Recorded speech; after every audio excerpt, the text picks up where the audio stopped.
Bismillahirrahmanirrahim. Assalamualaikum warahmatullahi wabarakatuh. Alhamdulillahi rabbil alamin. Wa bihi nasta'inu ala umuri dunya waddin. Sallallahu ala nabiyyina Muhammadin wa ala alihi wa sahbihi ajma'in. Amma ba'd. Kita panjatkan puja dan puji syukur kehadirat Allah tabaraka wa taala. Pada kesempatan malam yang berbahagia kali ini kita kembali diberi kekuatan, kesehatan, hidayah serta taufik dari Allah Jalla wa Ala. Sehingga kita bisa kembali menghadiri pengajian rutin malam Senin di Musalla Al-Hidayah di Desa Gedung Wuluh Purbalingga ini. Kita berharap semoga Allah Tabaraka wa Ta'ala berkenan untuk melimpahkan kepada kita semuanya ilmu yang bermanfaat sehingga bisa kita amalkan sebagai bekal untuk menghadap kepada Allah Jalla wa Ala. Amin ya rabbal alamin. Salawat dan salam semoga senantiasa tercurahkan kepada junjungan kita Nabi besar Muhammad sallallahu alaihi wasallam, kepada para sahabatnya, keluarganya dan umatnya yang setia mengikuti tuntunannya hingga akhir nanti. Para hadirin sekalian yang kami hormati dan juga segenap pendengar Radio Muslim di Jakarta dan sekitarnya. Pada kesempatan yang berbahagia kali ini, kita akan membahas salah satu di antara etika berdoa. Yang mana etika ini juga sering sebenarnya kita praktekkan di dalam permintaan kita sehari-hari kepada selain Allah. Etika ini sering kita gunakan manakala kita memohon sesuatu kepada manusia. Entah itu untuk sesuatu kepentingan pribadi atau sesuatu untuk kepentingan orang banyak. Dan etika tersebut juga disyariatkan ketika kita meminta sesuatu kepada siapa? Allah. Apa kira-kira etika tersebut? Apa? Hah? Sopan. Sopan sama Allah gimana caranya? Bersungguh-sungguh memuji, betul. Memuji Allah sebelum minta. Panjenengan di dalam keseharian kalau butuh sesuatu kepada orang lain, biasanya kalau panjenengan itu butuh pol, kira-kira kita langsung minta apa bombongi disit? Bombongi disit. Itu namanya memuji. Maka perhatikan, proposal manapun juga kalau pengen dikabulkan biasanya isinya apa dulu? Mukadimahnya panjang banget. Intinya jaluk duit. Gak mungkin proposal tahu-tahu Pak jaluk duit. Gak mungkin. Pasti itu langsung ditolak. Karena tidak pakai etika. Loh, kalau misalnya sama manusia saja kita pakai etika, masa sama Allah tidak pakai etika? Itu namanya kebangetan. Nah, sama manusia saja kita pakai etika, masa sama Allah Subhanahu wa Ta'ala kita tidak pakai etika? Makanya di dalam agama kita diajarkan oleh Nabi kita Muhammad sallallahu alaihi wasallam dan juga oleh Allah Subhanahu wa taala dalam Al-Qur'an, supaya kita itu sebelum meminta banyak-banyaklah memuji Allah. Memuji apa Ustaz? Banyak. Allah Subhanahu wa taala memiliki keistimewaan nama-nama yang mulia, memiliki sifat-sifat yang mulia. Juga Allah Subhanahu wa Ta'ala memiliki karunia nikmat yang sangat banyak kepada kita. Kita jadikan itu semua sebagai tangga sebelum kita meminta sesuatu kepada Allah. Ini namanya etika berdoa. Jadi yang namanya doa itu ada muqaddimahnya. Doa itu ada pendahuluannya. Doa itu ada prolognya. Apa prolog? Ya pendahuluan, muqaddimah. Jadi masa orang minta ujuk-ujuk, ya Allah, aku minta rezeki, kok nggak pakai etika sama sekali? Sebelumnya kita puji Allah subhanahu wa ta'ala dengan nama-namanya. Sebelumnya kita puji Allah subhanahu wa ta'ala dengan karunia yang Allah berikan kepada kita yang tidak terhitung banyaknya. Dan doa-doa yang diawali dengan pujian kepada Allah, doa yang seperti ini peluang untuk dikabulkannya lebih besar dibandingkan doa sing ujuk-ujuk langsung minta. Makanya kalau kita cermati di dalam Al-Quran dan juga dalam hadits Nabi SAW, banyak sekali doa-doa yang didahului dengan pujian. Contoh yang paling gampang, doa yang kita baca setiap hari minimal 17 kali. Apa? Doanya apa? Iya kan anak budu kok doa. Ihdinas siratal mustaqim. Ihdinas siratal mustaqim itu ayat keberapa? Coba buka Al-Quran. Mana yang bawa Al-Quran? Gak ada yang bawa Al-Quran. Banget. Belakang itu ada Quran tuh. Hah? Nama petujuh. Coba dilihat dulu. Nggak salah apa lah. Itu di belakang ada Al-Quran. Hah? Ayat keberapa?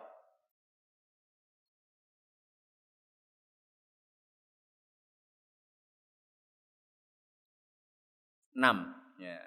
Ayat ke-6. Coba bayangkan. Ayat ke-6. Padahal Al-Fatihah berapa ayat? 7 ayat.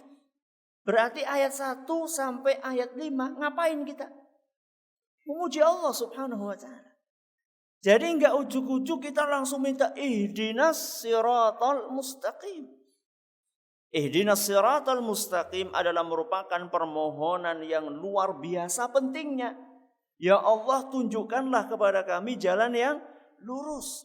Berilah hidayah kepada kami jalan yang lurus. Ini adalah merupakan permintaan di atas sekian banyak permintaan. Makanya karena permintaannya adalah merupakan permintaan yang istimewa dan besar. Yang sangat kita butuhkan, makanya sebelum kita minta itu kita puji Allah subhanahu wa ta'ala dalam 5 ayat. Ayat keberapa tadi? Ayat ke-6. Dan kita akan jelas untuk memahami permasalahan ini manakala kita membaca sebuah hadis riwayat Muslim. Bahwa di dalam hadis ini Nabi SAW menjelaskan bahwa surat Al-Fatihah merupakan dialog antara hamba dengan Allah subhanahu wa ta'ala. Merupakan apa? Dialog. Munajat. Munajat itu apa? Munajat itu bisik-bisik. Antara seorang hamba dengan siapa? Dengan Allah subhanahu wa ta'ala. Kata Nabi SAW, Qala Allah ta'ala, Qasamtu salata baini wa baina abdi nisfain. Kata Allah subhanahu wa ta'ala, aku membagi surat Al-Fatihah antara diriku dan hambaku menjadi 2 bagian. Setengahnya untuk Allah, setengahnya untuk kita. Maksudnya setengah sejenis setengah kan pada Ustaz. Kalau misalnya kita hitung setengah, surat Al-Fatihah bagi 2. Untuk kita mulai dari ayat yang ke-6 sampai ke-7. 1 sampai 5. Pas apa ora? Adil enggak? Adil enggak? Katanya setengah-setengah. Setengah buat Allah, setengah buat kita. Adil enggak? Allah dapat 5, kita dapat 2. 6 sama 7. Benar enggak? Iya kan? Kalau misalnya setengah, berarti kan yang setengah buat kita mulai dari ayat ke-6 sampai ke-7. Yang buat Allah ayat 1 sampai ayat 5. Adil enggak? Adil enggak? Loh, katanya dibagi setengah-setengah. Sekarang kalau misalnya saya punya duit 500.000, yuk bagi separuh-separuh yuk. Saya dapat 400.000, jenengan dapat 100.000. Adil enggak? Enggak. Tadi adil, sekarang enggak. Ya sudah, jenengan yang dapat 400, saya dapat 100. Adil enggak? Loh, gue adil. Yang namanya adil itu enggak mesti harus sama, ya. Yang namanya adil itu tidak mesti harus sama. Adil itu adalah menempatkan sesuatu sesuai dengan aturannya, sesuai dengan porsinya. Sekarang misalnya jenengan punya anak, satunya belajar di universitas sudah kuliah, satunya masih di PAUD.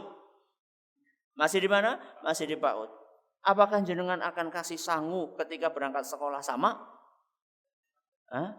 Yang ini kuliah bawa 100.000, yang ini masih di PAUD bawa 100.000? Bocah 100.000 gue ngapa bingung? Hah? Yang namanya adil itu tidak mesti harus sama. Makanya di sini Allah Subhanahu wa taala mengatakan qasamtus salata baini wa baina 'abdi nisfaini. Saya bagi surat Al-Fatihah kata Allah. Aku bagi surat Al-Fatihah menjadi 2 bagian. Yang ayat pertama sampai ayat kelima untuk Allah karena isinya adalah pujian untuk Allah. Sedangkan ayat yang ke-6 sampai ke-7 adalah untuk hamba karena isinya adalah permintaan seorang hamba kepada siapa? Kepada Allah Subhanahu wa taala. Kemudian kata Allah Subhanahu wa taala, "Fa idza qala al-'abdu alhamdulillahi rabbil alamin, qala Allah taala hamidani 'abdi." Manakala kita memulai membaca alhamdulillahi rabbil alamin. Manakala kita membaca alhamdulillahi rabbil alamin, saat itu Allah Subhanahu wa taala berkomentar. Allah Subhanahu wa taala menjawab, hamidani 'abdi, hambaku telah memujiku. Jadi subhanallah, ini betul-betul dialog antara seorang hamba kepada Allah. Ketika hamba mengatakan alhamdulillahi rabbil alamin, artinya apa? Segala puji untuk Allah Rabb alam semesta ini. Hamba berkata, ya Allah segala puji untukmu wahai Rabbi. Kemudian Allah mengatakan dan berkomentar, hambaku telah memujiku. Ayat yang kedua atau berikutnya Allah Subhanahu wa taala menjelaskan, wa idza qala ar-rahmanir rahim. Seandainya seorang hamba mengucapkan ar-rahman ar-rahim. Apa artinya ar-rahman rahim? Ya, secara singkat yang maha pengasih, maha penyayang. Maka Allah Subhanahu wa taala menjawab, asna alayya abdi, sesungguhnya hambaku telah memuliakan diriku. Jadi setiap kita mengucapkan sepotong surat Al-Fatihah, Allah Subhanahu wa taala langsung menjawab apa yang kita sampaikan. Inilah yang namanya munajat. Munajat tadi apa tadi? Bisik-bisik. Dialog antara seorang hamba dengan Allah Subhanahu wa taala. Seandainya ini kita resapi di dalam sholat kita akan mendapatkan ketenangan, ketenteraman yang tidak biasa kita dapatkan ketika kita sholat. Biasanya kita kan baca Al-Fatihah kan, bacanya cepet-cepetan kan, ya. Yang penting enggal rampung. Gak pernah kita merasa alhamdulillahirabbil alamin. Kita tunggu Allah Subhanahu wa taala menjawab walaupun kita tidak mendengar. Tapi Allah Subhanahu wa taala di sini mengatakan setiap kita membaca satu ayat Allah akan menjawab. Manakala kita membaca alhamdulillahirabbil alamin, Allah langsung berkomentar, hambaku telah memujiku. Kita membaca ar-rahmanir rahim, Allah Subhanahu wa taala langsung menjawab, hambaku telah memuliakanku. Ketika kita mengucapkan maliki yaumiddin, maka Allah Subhanahu wa taala akan berkata majjadani abdi. Ketika kita mengucapkan maliki yaumiddin, Allah Subhanahu wa taala merupakan penguasa hari kiamat. Allah merupakan penguasa hari kiamat. Apa Allah bukan penguasa dunia? Penguasa. Kenapa di sini dikatakan Maliki Yaumiddin? Penguasa hari kiamat. Betul. Karena di dunia ini ada penguasa lain selain Allah. Siapa? Siapa? Ya presiden, bupati, apa maning, gubernur, RT, ya ora apa-apa lah RT mlebu ya ora apa-apa. RW, lurah, itu penguasa. Di dunia itu banyak penguasa selain Allah Subhanahu wa taala. Walaupun kekuasaan mereka itu sedikit, terbatas, tapi mereka tetap seorang penguasa.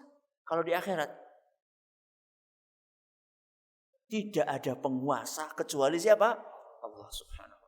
wa taala. Jadi saat itulah terlihat kekuasaan mutlak Allah Subhanahu wa taala.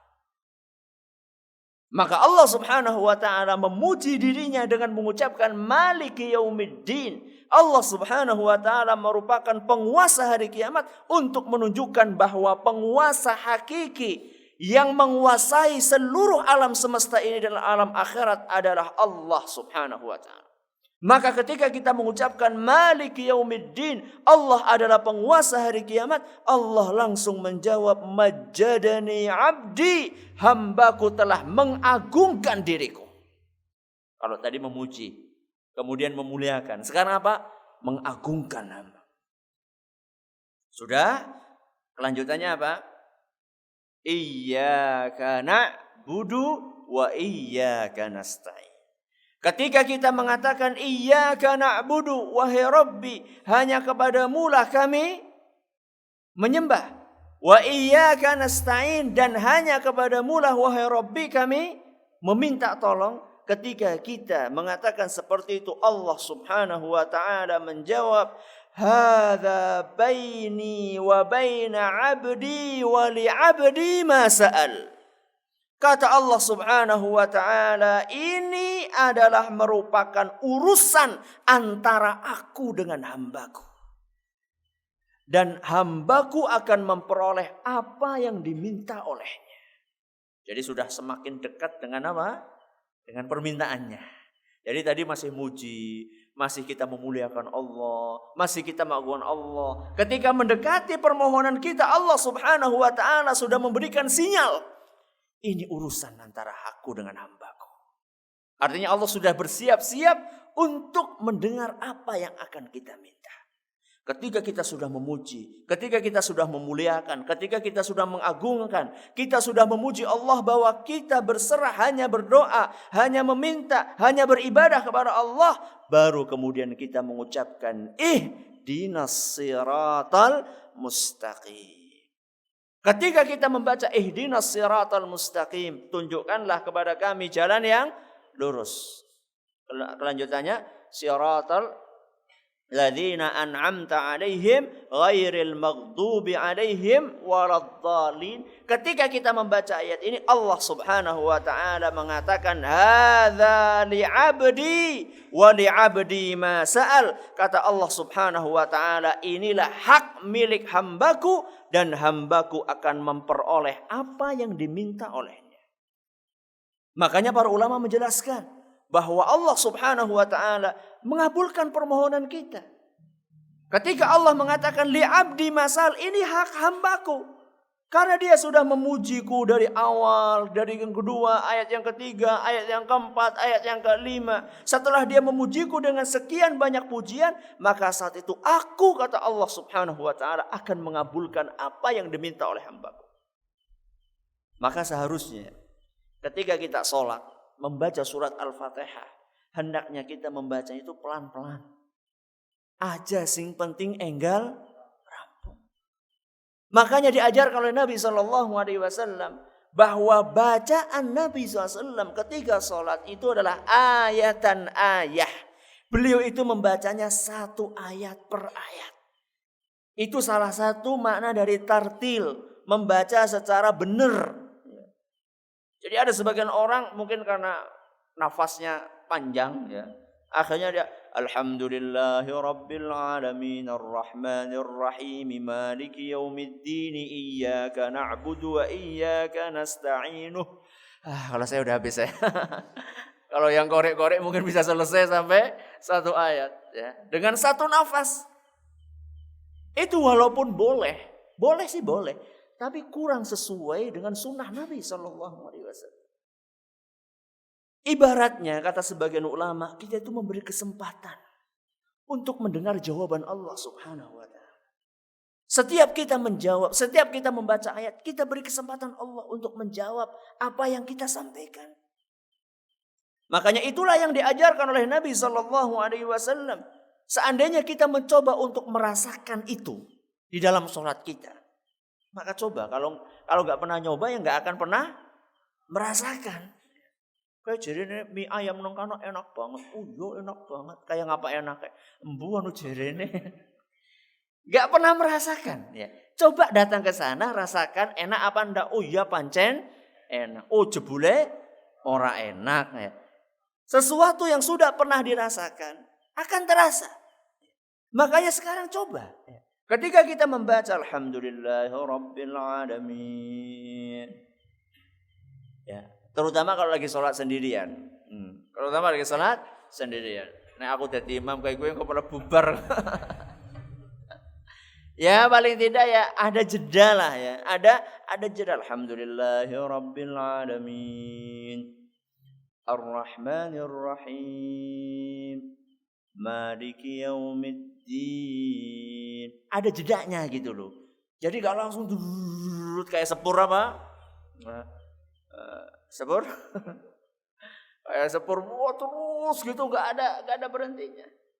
Gak akan merasakan kenikmatan dalam sholat. Tidak akan merasakan kenyamanan dalam sholat. Tidak akan merasakan ketenteraman dalam sholat. Makanya rasakan bahwa ketika kita membaca Al-Fatihah, kita sedang bermunajat. Kita sedang berbisik-bisik. Kita sedang berdialog dengan Allah Subhanahu wa ta'ala. Manakala seorang hamba mencoba untuk merasakan ini dengan izin Allah Subhanahu wa ta'ala, dia akan merasakan nikmatnya sholat. Makanya Nabi SAW ketika beliau dirundung dengan masalah, musibah, problematika, polemik, entah itu dalam keluarga, entah itu di dalam pekerjaan, atau dengan umatnya, atau dengan apa saja, Nabi SAW langsung bersegera untuk menunaikan salat. Disebutkan dalam sebuah hadis yang diriwayatkan oleh Imam Abu Dawud, dan hadis ini dinyatakan hasan oleh Syekh Al-Albani. Kata Hudzaifah radhiyallahu anhu, kana an-nabiy sallallahu alaihi wasallam idza hazabahu amrun shalla.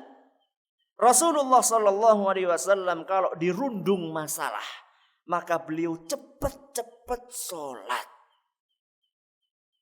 Jangan pernah masalah? Apa masalahnya? Banyak apa? Hah? Banyak saking lakeh orang bisa nyebutkan. Hah? Masalah utang. Wis kepepet, dongane kudu bayar siki, urung ana duit. Bersegera apa jenengan? Bersegera mana? Ke tetangga. Bersegera golet pinjaman yang lainnya. Gali lubang, tutup lubang. Siapa di antara kita begitu? Waduh kepepet banget keperluan. Nah mau masjid disit lah, sholat disit. Ada? Apa izin? Bokria ya? Apa orang tahu? Ketika kita ada masalah dengan istri kita, entah masalah apalah yang namanya rumah tangga, nggak mungkin apa? Nggak mungkin lurus mulus, nggak mungkin. Ya. Namanya rumah tangganya Nabi SAW saja ada permasalahan di dalam rumah tangganya. Apalagi rumah tangga semacam saya dan jenengan semuanya. Mesti ada masalah. Coba kalau kita ada masalah dengan istri, kita emosi. Apa yang kita lakukan? Macam-macam. Ada yang kita marah, kemudian mau lapangan bayonyong lah. Ngapa bal-balan. Tidak apa-apa. Boleh. Ya. Saya nggak mengatakan bal-balan tidak boleh. Tapi kalau lagi emosi, nggak sing ditendang itu balik. Sedangkan sikile kancane nanti malah tambah urusan nanti. Sudah ada masalah sama istri, ada masalah lagi sama teman di lapangan. Ya kalau ada masalah kita pergi ke masjid apa sholat atau apa. Sebagaimana dikerjakan oleh Ali bin Abi Thalib radhiyallahu anhu. Ali bin Abi Thalib suatu saat kalau ada masalah, beliau langsung pergi ke masjid. Ya. Walaupun kemudian setelah sholat mungkin tiduran, tidak apa-apa. Menenangkan apa? Menenangkan hati. Karena memang rumah Allah Subhanahu wa ta'ala adalah merupakan tempat yang paling dicintai oleh Allah Azza wa Jalla. Ahabbul biqa'i ila Allahi masajiduha. Tempat yang paling dicintai oleh Allah adalah masjid. Wa abghadul biqa'i ila Allahi aswaquha. Dan tempat yang paling dibenci oleh Allah Subhanahu wa ta'ala adalah pasar. Di dagang pasar. Tidak apa-apa, boleh. Bukan berarti haram dagang di pasar. Cuman kalau bisa, ya, kalau kita ada masalah itu jangan pergi ke pasar gitu loh. Wah, sebenarnya ana masalah ya ora dagang ini Ustaz. Enggak, maksudnya ketika kita lagi emosi, kan sebagian orang kan lagi emosi dia mencari hiburan. Hiburannya ke mall, ya. Jalan ke mall, supermarket, ya. Jalan-jalan di situ. Katanya cuci mata di situ. Itu nambah masalah. Pergilah ke tempat yang dicintai oleh Allah, sholat di situ, bermunajat sebagaimana dipraktekkan oleh Nabi sallallahu alaihi wasallam. Makanya Nabi sallallahu alaihi wasallam kalau sudah datang waktu sholat wajib, maka beliau segera berkata kepada Bilal, "Qum ya Bilal fa'arihna bis shalah." Wahai Bilal, cepat kamu berdiri, lantunkan azan. Tenangkanlah dan istirahatkanlah kami dengan sholat. Arihna bis shalah, wahai Bilal, cepat azan. Kalau sudah masuk waktu sholat, segera kumandangkan azan karena kami ingin segera mendapatkan ketenangan dan ketentraman dengan sholat. Jadi Nabi SAW itu senang kalau datang waktu sholat. Sebagian kita, waduh sholat maning. Lagi tanggung kok. Apa tanggungnya? Ya macam-macam. Kalau lagi ana sing tuku dadakan azan. Wong kok disit azane ben rampung dhisik sing tuku. Lagi belajar kok tahu-tahu azan. Lagi bekerja tahu-tahu azan. Dan ini sebagainya. Kita lagi main sama anak, lagi kemana wah azan. Kalau Nabi SAW datang waktu sholat, beliau segera ya Bilal cepat ini. Kami itu sudah rindu ingin ketemu dengan sholat. Makanya salah satu orang yang mendapatkan naungan Allah Subhanahu wa taala di hari akhirat nanti, kata Nabi SAW, sab'atun yudhilluhumullahu fi dhillihi yawma la dhilla illa dhilluh. 7 golongan yang akan mendapatkan naungan Allah pada hari kiamat nanti, di hari di mana saat itu tidak ada naungan kecuali naungannya Allah Subhanahu wa taala. Di antara 7 golongan itu, kata Nabi SAW, rajulun qalbuhu mu'allaqun bil masajid. Seorang yang hatinya selalu terikat dengan masjid. Gumantung dengan masjid. Maksudnya boleh Ustaz? Berarti gawa benang itu dijirat. Terus kita pulang bawa apa? Diolor benangnya. Itu maksudnya? Atau maksudnya berarti kita harus di masjid terus gitu? Berarti kapan kita akan bekerja? Kapan kita akan mendidik anak kita kalau kita terus-terusan di masjid? Apakah maksudnya hati yang selalu terikat dengan masjid maksudnya adalah orang senantiasa berada di masjid 24 jam? Iya? Ya kalau pas itikaf iya. Kalau di luar itikaf enggak. Maksudnya seorang hamba hatinya selalu terikat di masjid. Setelah dia selesai sholat, hatinya itu selalu merindukan sholatnya kapan lagi ya.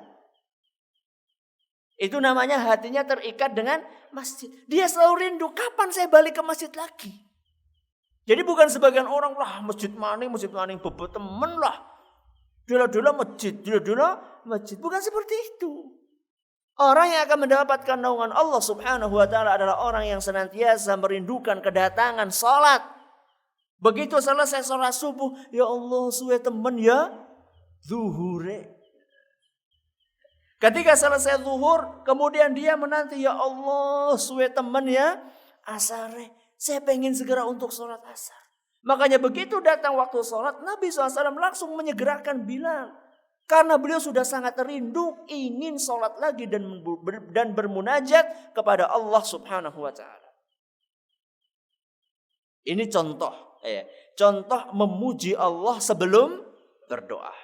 Jadi mulai dari alhamdulillahirabbil alamin. Terus Ar-Rahman Ar-Rahim Maliki Yaumiddin. Iyyaka na'budu wa iyyaka nasta'in. Baru isi doanya apa? Ihdinas siratal mustaqim.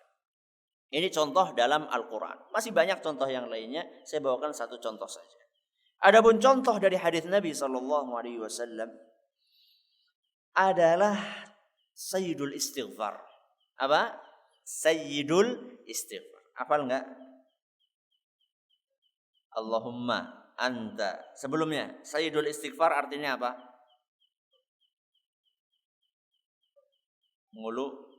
Penguluna istighfar, pengulu gue apa? Kayim. Apa ya?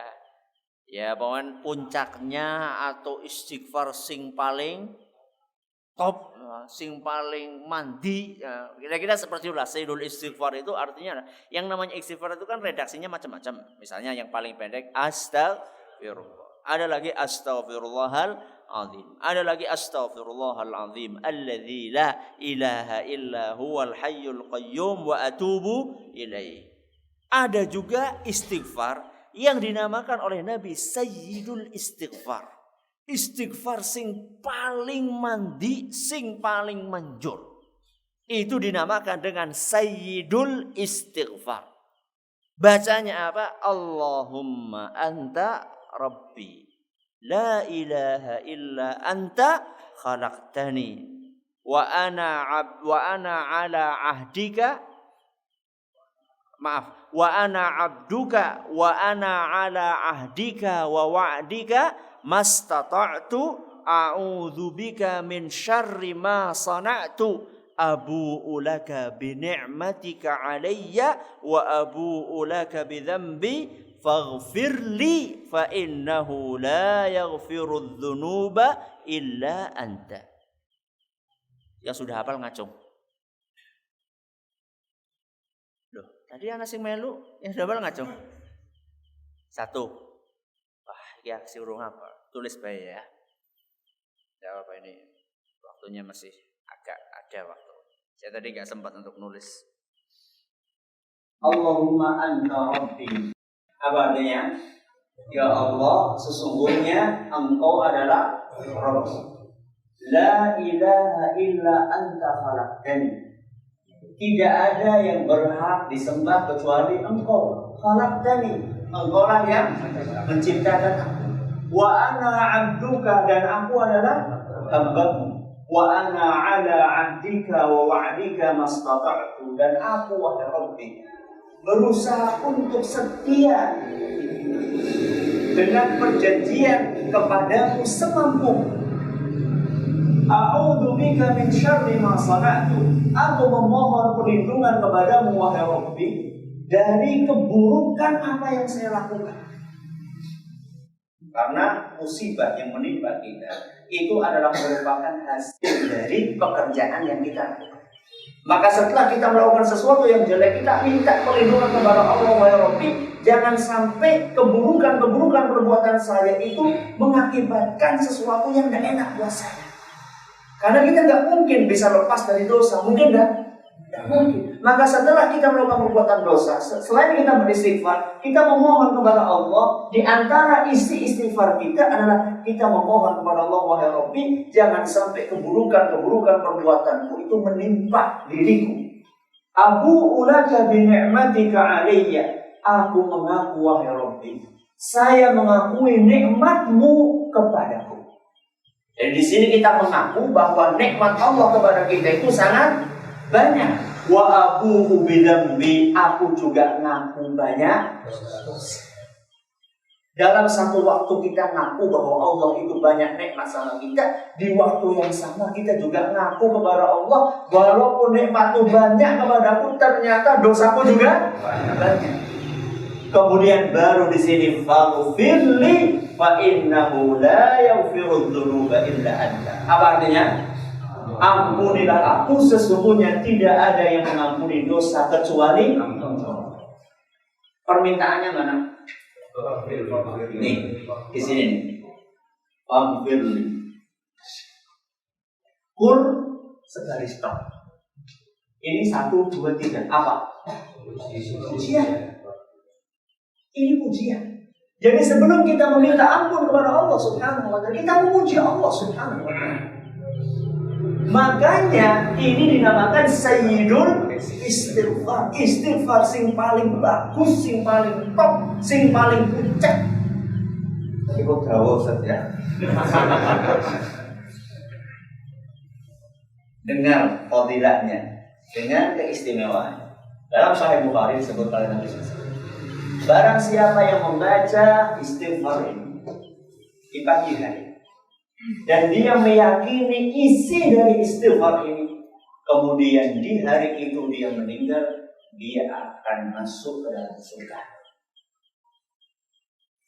Dan kalau bacanya sore hari dan dia meninggal di malam harinya, dia maka akan pasti masuk ke Jawa Barat.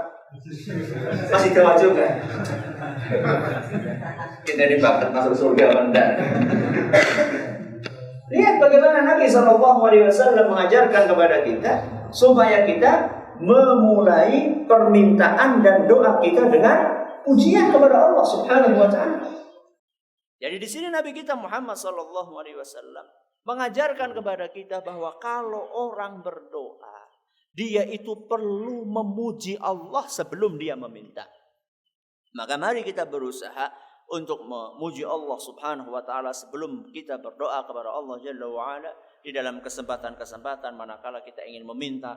Misalnya kita meminta kepada Allah ampunan, maka kita dahului dengan menyebutkan Ya Ghaffar, wahai yang maha pengampun. Ketika kita meminta rezeki kepada Allah, maka kita dahului permintaan kita kepada Allah dengan menyebutkan Ya Razzaq, wahai yang maha pemberi rezeki. Ketika kita meminta kepada Allah agar kita mendapatkan rahmat Allah, kasih sayang Allah, maka kita mengucapkan Ya Rahman, Ya Rahim, irhamni. Ketika kita minta kepada Allah agar Allah berkenan menerima taubat kita, maka kita katakan apa? Ya Tawwab. Ya Tawwab. Ketika kita ingin supaya kita kuat, kita katakan Ya Qawi dan seterusnya. Inilah yang diajarkan oleh Nabi kita Muhammad sallallahu alaihi wasallam, dan insyaallah masih ada yang lainnya, muqaddimah yang lainnya. Ini baru muqaddimah pertama ya. Muqaddimah doa yang pertama adalah kita mendahului doa kita dengan memuji Allah Subhanahu wa taala, dan masih ada muqaddimah yang lainnya sebelum kita berdoa, yang ini insyaallah kita akan lanjutkan pada pertemuan yang akan datang. Wallahu taala a'la wa a'lam. Subhanakallahumma bihamdika asyhadu an la ilaha illa anta astaghfiruka wa atubu ilaik. Assalamualaikum warahmatullahi wabarakatuh.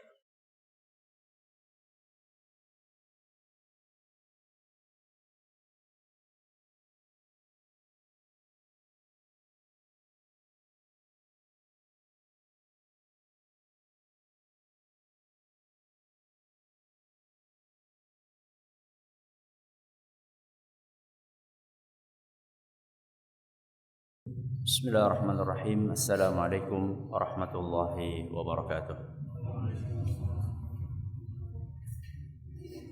Innal hamdalillah nahmaduhu wa nasta'inuhu wa nastaghfiruh wa na'udzu billahi min shururi anfusina wa min sayyiati a'malina. May yahdihillahu fala mudilla lahu wa may yudlil fala hadiya lahu. Wa asyhadu an la ilaha illallah wahdahu la syarika lahu وأشهد أن محمدا عبده ورسوله يا أيها الذين آمنوا اتقوا الله حق تقاته ولا تموتن إلا وأنتم مسلمون يا أيها الناس اتقوا ربكم الذي خلقكم من نفس واحدة وخلق منها زوجها وبث منهما رجالا كثيرا ونساء واتقوا الله الذي تساءلون به والأرحام إن الله كان عليكم رقيبا يا أيها الذين آمنوا اتقوا الله وقولوا قولا سديدا يصلح لكم أعمالكم ويغفر لكم ذنوبكم ومن يطع الله ورسوله فقد فاز فوزا عظيما أما بعد فإن أصدق الحديث كتاب الله وخير الهدي هدي محمد صلى الله عليه وسلم وشر الأمور محدثاتها وكل بدعة ضلالة.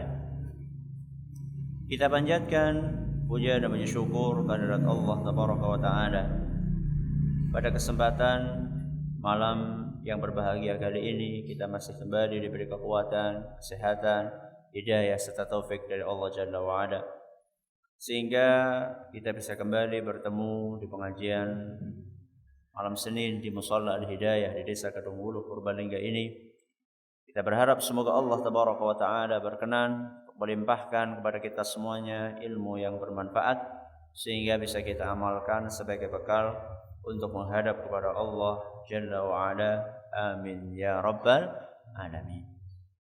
Salam dan salam semoga senantiasa tercurahkan kepada junjungan kita Nabi besar Muhammad sallallahu alaihi wasallam, pada para sahabatnya, keluarganya dan umatnya yang setia mengikuti tuntunannya hingga hari akhir nanti.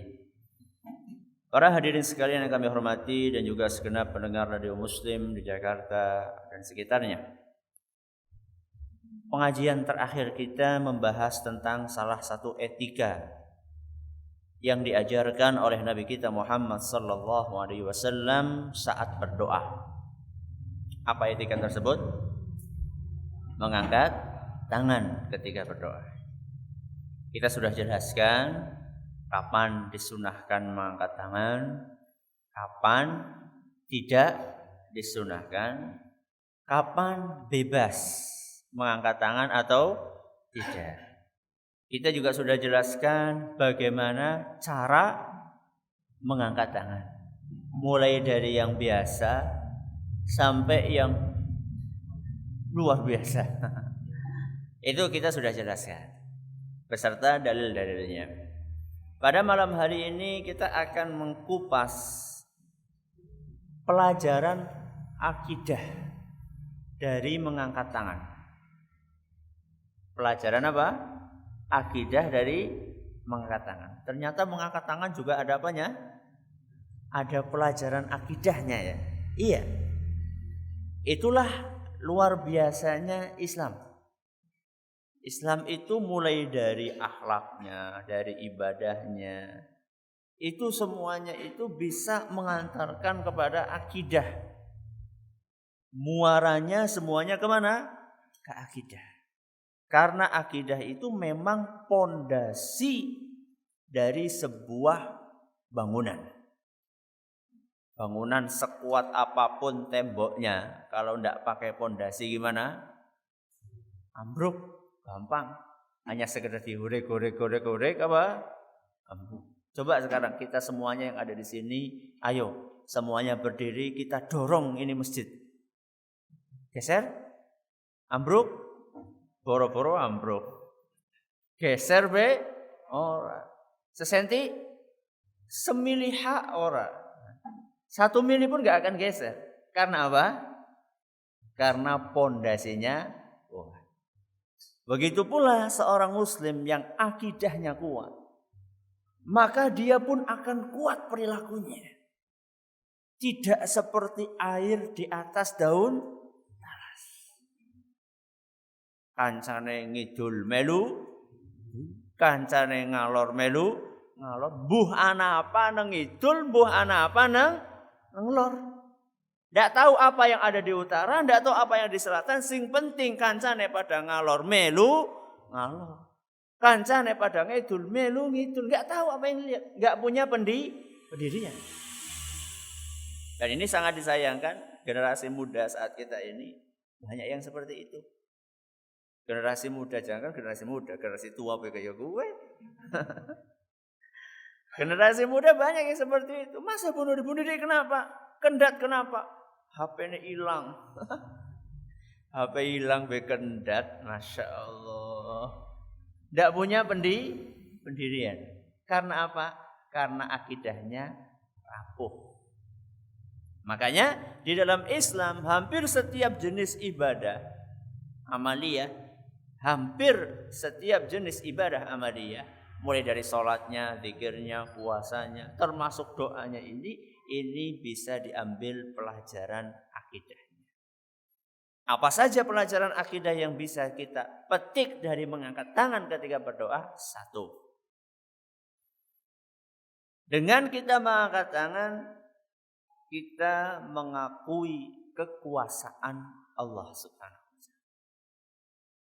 Dengan kita mengangkat tangan, kita mengakui apa? Kekuasaan Allah. Bahwa Allah Subhanahu wa taala adalah maha kuasa yang menguasai seluruh dunia dan isinya dan seluruh langit beserta isinya. Karena seorang hamba ketika dia mengangkat tangan, dia tidaklah mengangkat tangan kecuali dia sadar bahwasanya yang dimintai adalah orang atau zat yang maha menguasai. Loh, kalau misalnya enggak menguasai, ngapain kita minta? Jangan kalau misalnya butuh duit, Kira-kira yang dicari orang yang punya duit apa yang tidak punya duit? Orang yang punya duit.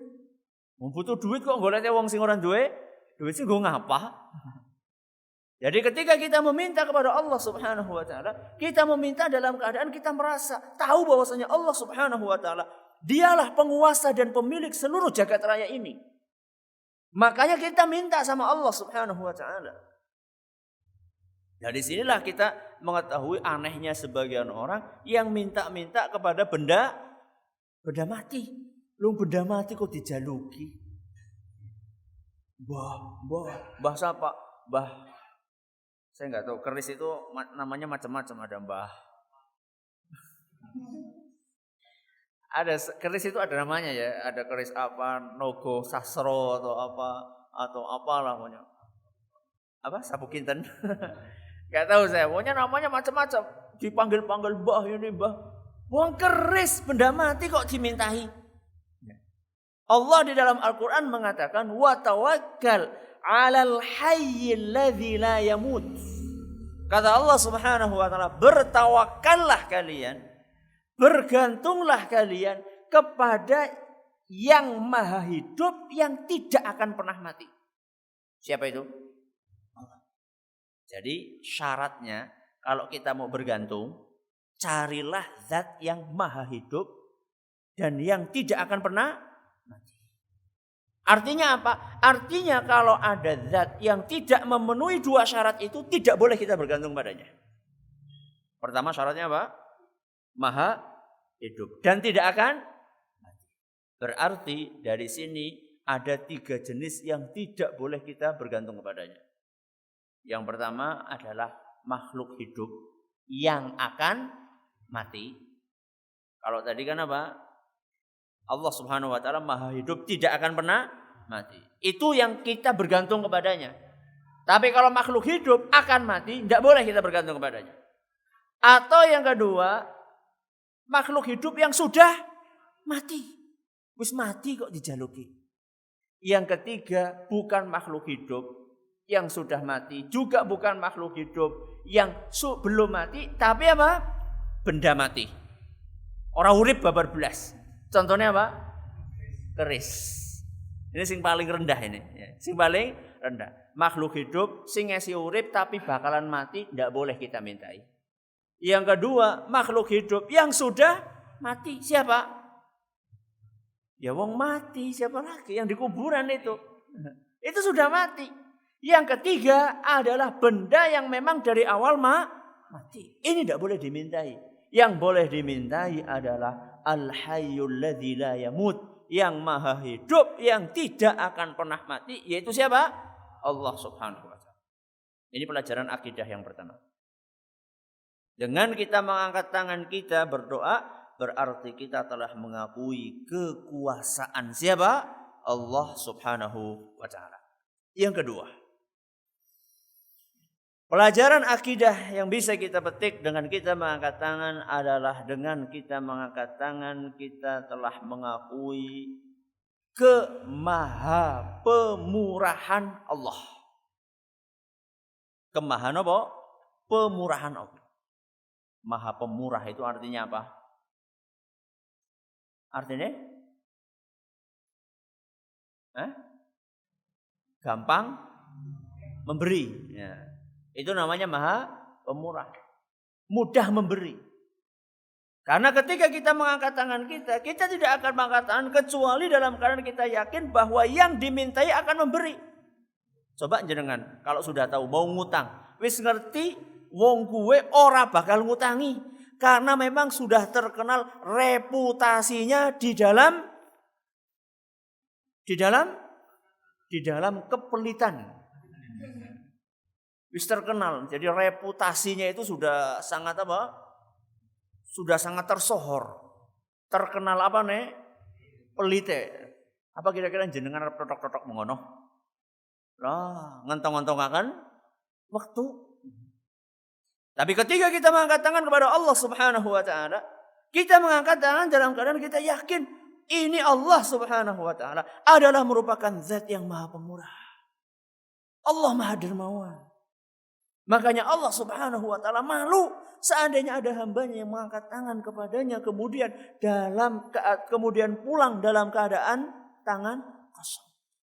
Kata Nabi SAW, innallaha hayyun karimun. Sesungguhnya Allah itu maha pemalu. Dan juga Allah maha pemurah. Allah Subhanahu wa ta'ala yastahyi min 'abdihi idza rafa'a yadayhi ilaihi an yaruddahuma sifran.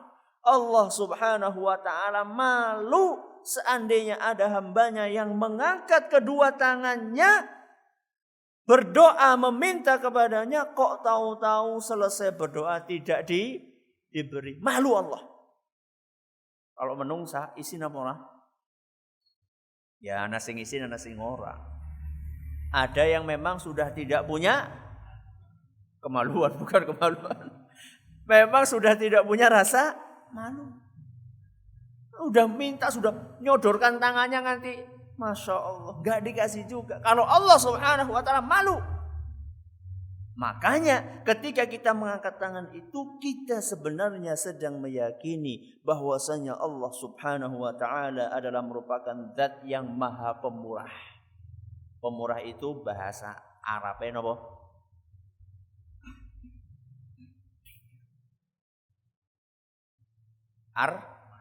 Ar-Rahman. Ar-Rahman pengasih. Apa?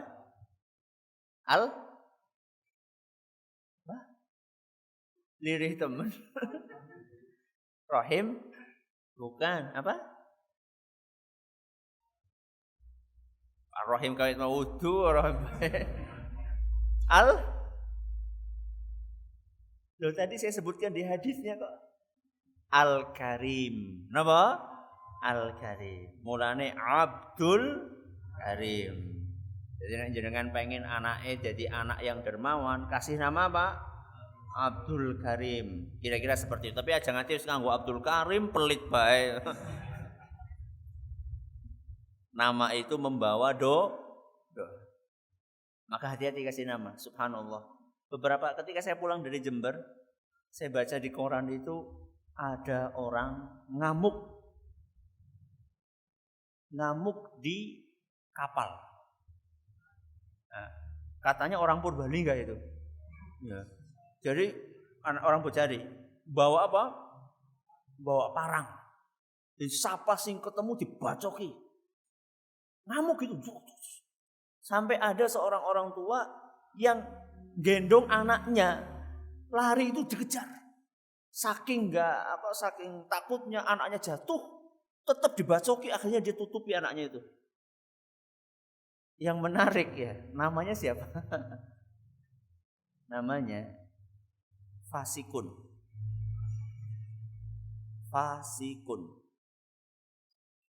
Tahu nggak artinya fasik? Orang yang jahat. Fasikun. Bahasa Arab itu. Loh, temenan. Bahasa Arab itu. Tapi artinya jelek. Wah, subhanallah. Memang betul-betul nama itu merupakan doa. Kalau namanya jelek, ya juga akan membawa kepada apa? Perilakunya. Makanya kalau pilihlah nama yang baik. Tidak setiap nama yang disebutkan dalam Al-Quran, tidak setiap kata yang disebutkan oleh Al-Quran itu bisa dijadikan nama. Oh ketemu gue, ketone apik ge, keren ge. Panggilannya Fir. Jebule ujarku Fir sama jebule Firaun. Nang Al-Quran ana Firaun. Enggak. Tidak setiap nama yang dari Al-Quran kemudian dipakai karena kayak gue jenenge bae tabat yada Abi Lahab. Panggilannya Hab. Siapa jenenge Abu Lahab? Lu Abu Lahab nang Quran ana. Maka hati-hati nama. Abdul apa? Abdul Karim. Karim yang maha pemurah. Ini adalah pelajaran yang kedua. Pelajaran yang ketiga.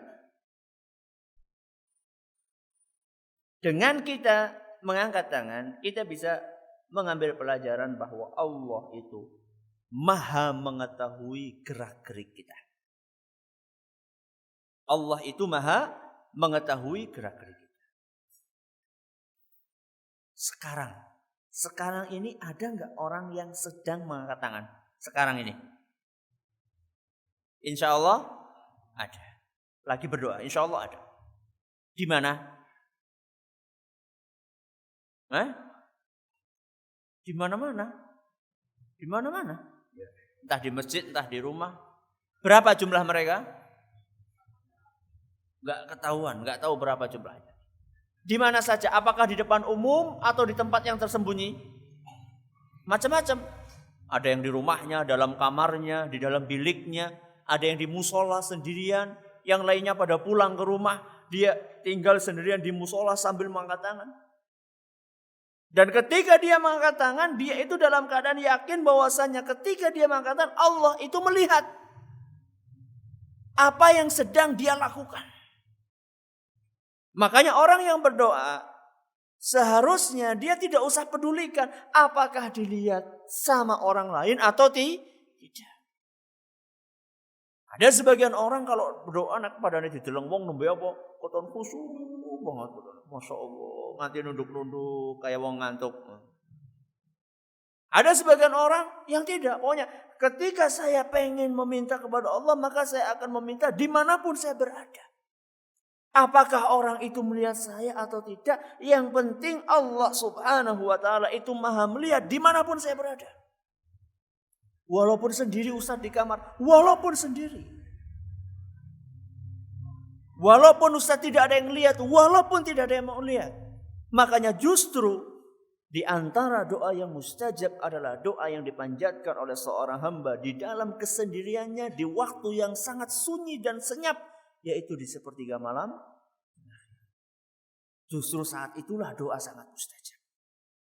Jadi ketika kita berdoa dimanapun kita berada, dilihat orang atau tidak, kita mengangkat tangan kita dalam keadaan yakin bahwasanya Allah subhanahu wa ta'ala maha melihat setiap gerak-gerik kita.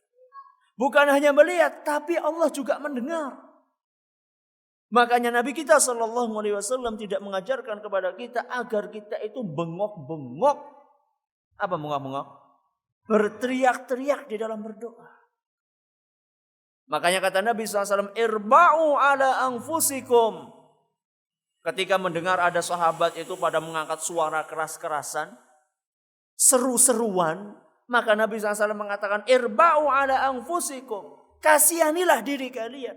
Fa innakum lan tad'u asam. Sesungguhnya kalian itu bukan memanggil zat yang tuli, wala ghaiban, bukan pula zat yang tidak ada.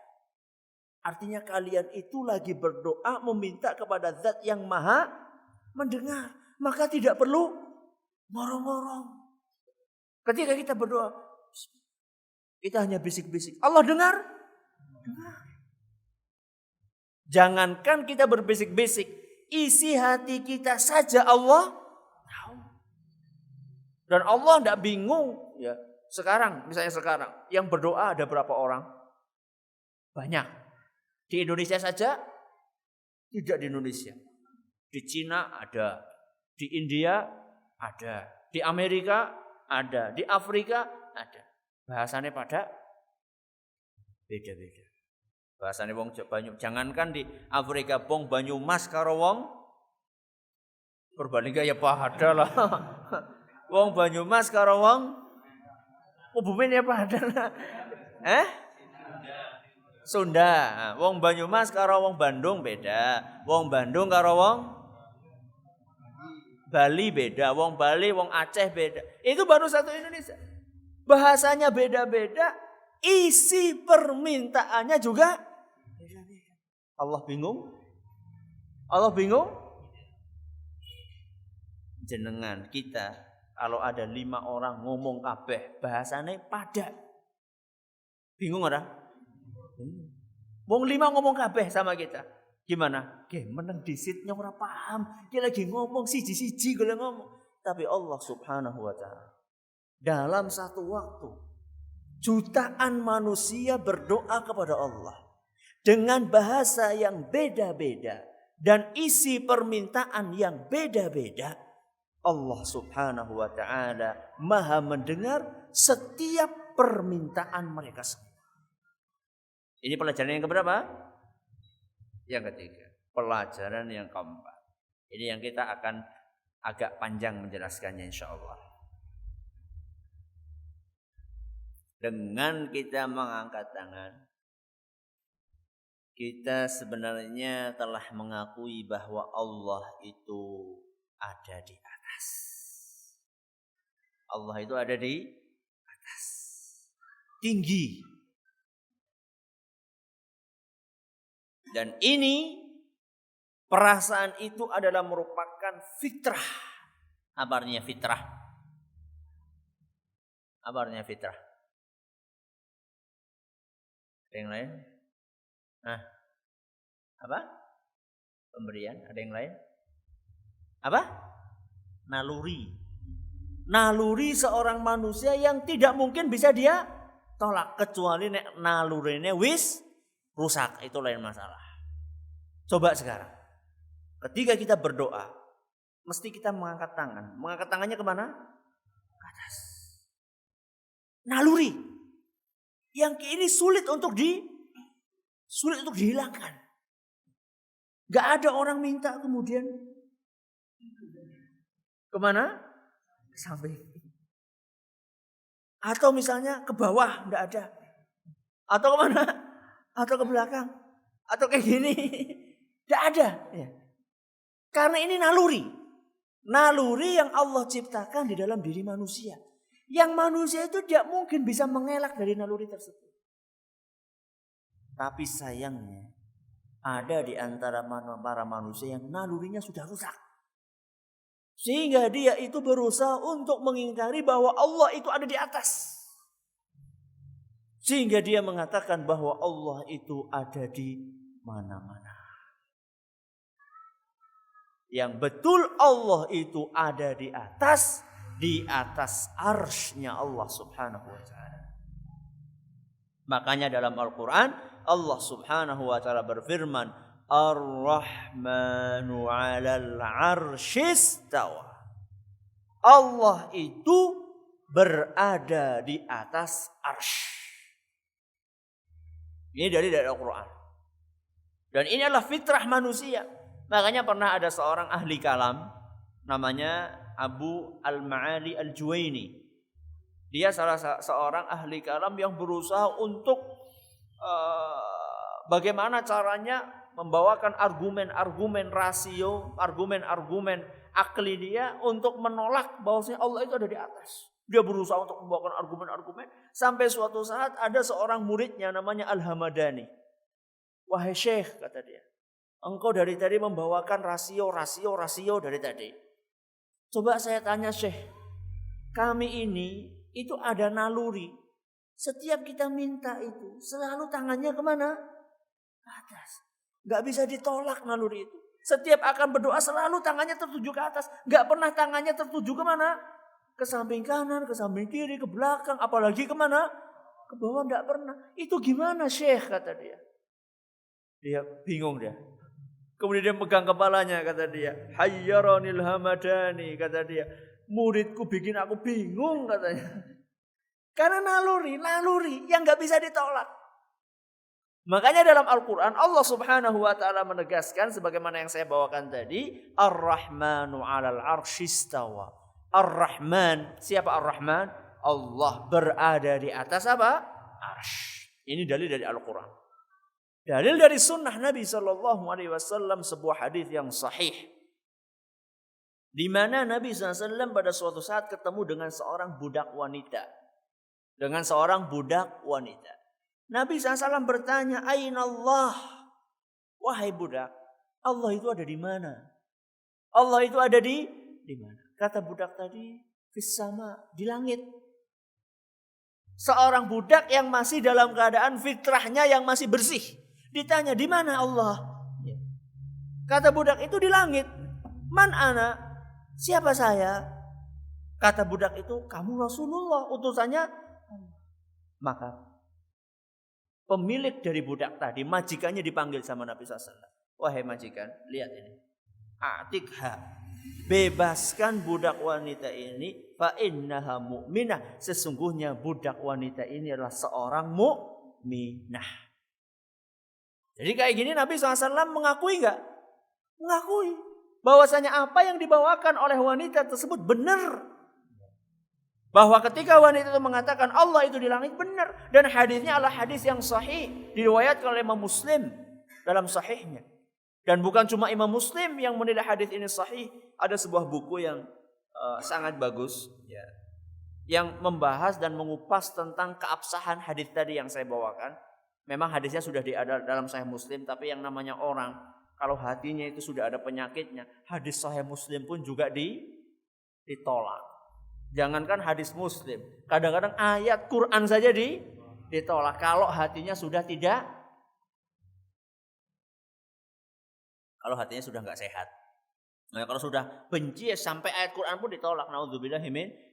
Ini hadis ya, di dalam buku ini namanya Takhil Al-Ain bi Jawazi Su'ali 'anillahi bi Ain.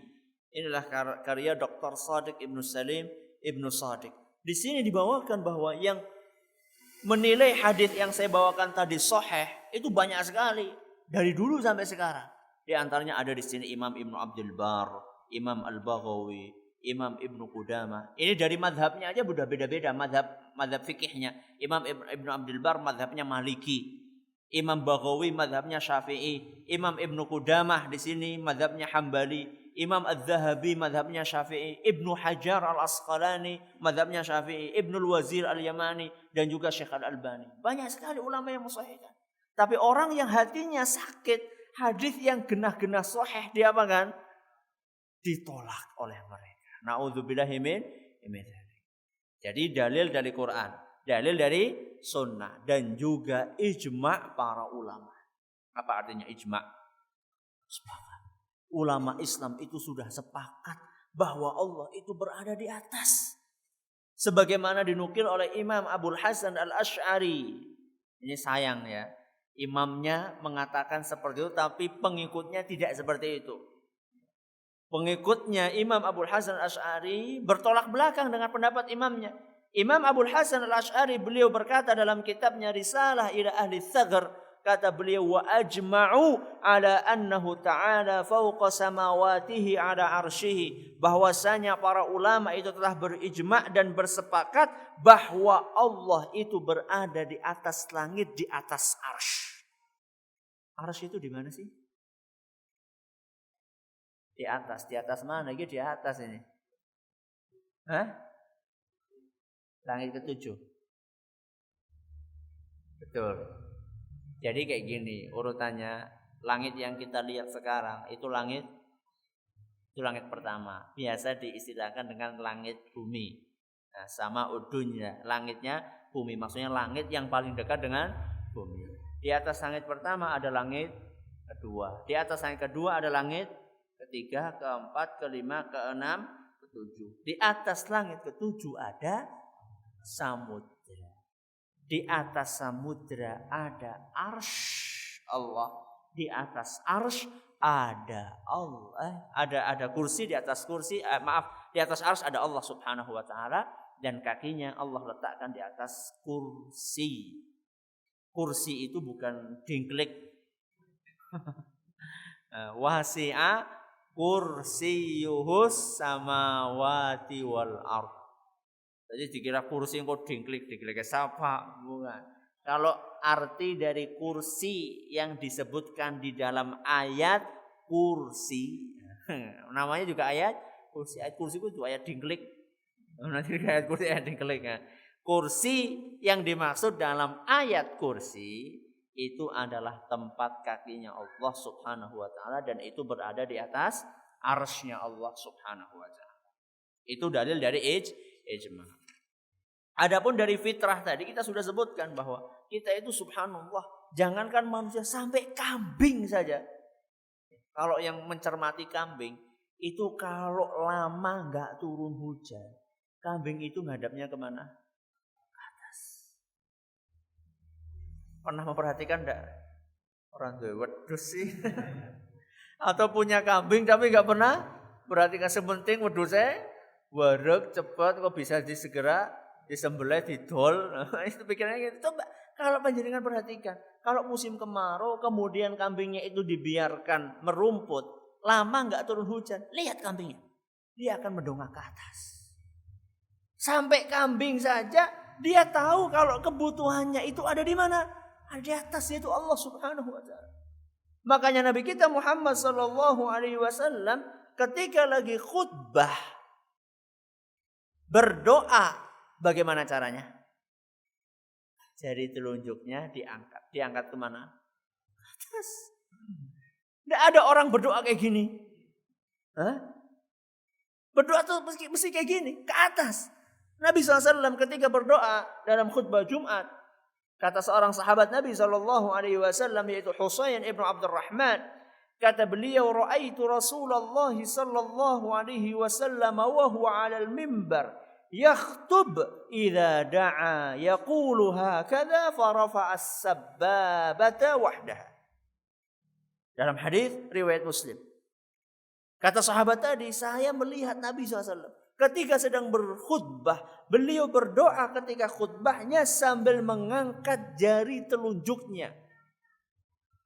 Jari telunjuknya diangkat menuju ke mana? Ke atas.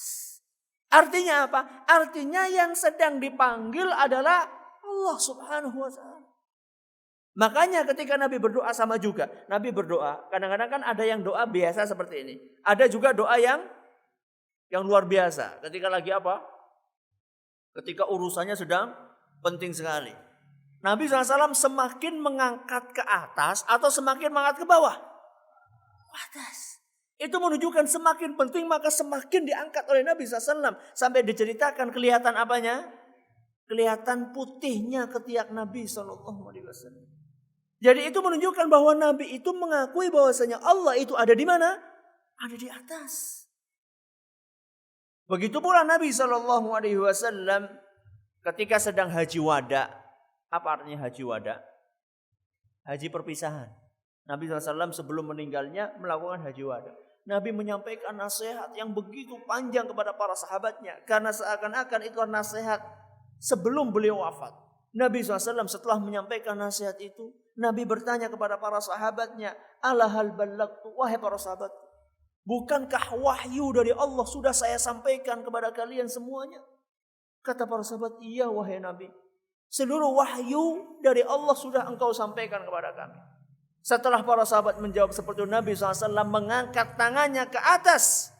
Kemudian menunjukkan kepada orang-orang yang hadir saat itu. Kata Nabi SAW, Allahumma syhad, Allahumma syhad, Allahumma syhad. Artinya apa? Ya Allah, saksikan mereka sudah mengatakan bahwa aku telah menyampaikan wahyu. Ya Allah, saksikan. Ya Allah, saksikan. Ya Allah. Ya Allah kemana ini? Ke atas. Saksikan. Siapa? Orang-orang ini. Berarti Allah itu ada di mana? Di atas. Kalau Allah ada di mana-mana, berarti gimana? Ngacungnya. Ya Allah, saksikan. Ya Allah, saksikan. Ya toh? Ya, yang namanya di mana-mana kan ada di kanan, ada di kiri, ada di mana lagi? Ada di belakang, ada di bawah. Seharusnya kayak gitu, tapi Nabi tidak. Nabi mengangkat jarinya ke atas kemudian ditunjukkan, ya Allah saksikan, ya Allah saksikan. 3 kali Nabi SAW. Itu menunjukkan bahwa Allah itu di mana? Di atas. Tepatnya di atas arsy. Inilah pelajaran yang sangat berharga yang bisa kita petik dari etika dalam berdoa berupa mengangkat tangan, dan insya Allah kita akan lanjutkan dengan pembahasan yang lainnya pada pertemuan yang akan datang. Wallahu taala a'la wa a'lam. Subhanakallahumma bihamdika asyhadu an la ilaha illa anta astaghfiruka wa atubu ilaik. Assalamualaikum warahmatullahi wabarakatuh.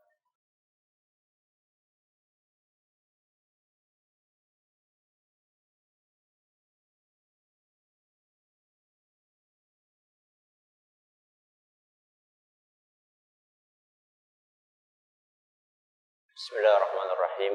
Assalamualaikum warahmatullahi wabarakatuh.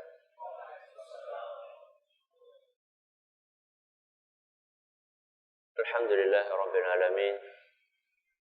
Wa bihi nasta'inu ala umuri dunya waddin. Wa sallallahu ala nabiyyina Muhammadin wa ala alihi wa sahbihi ajma'in.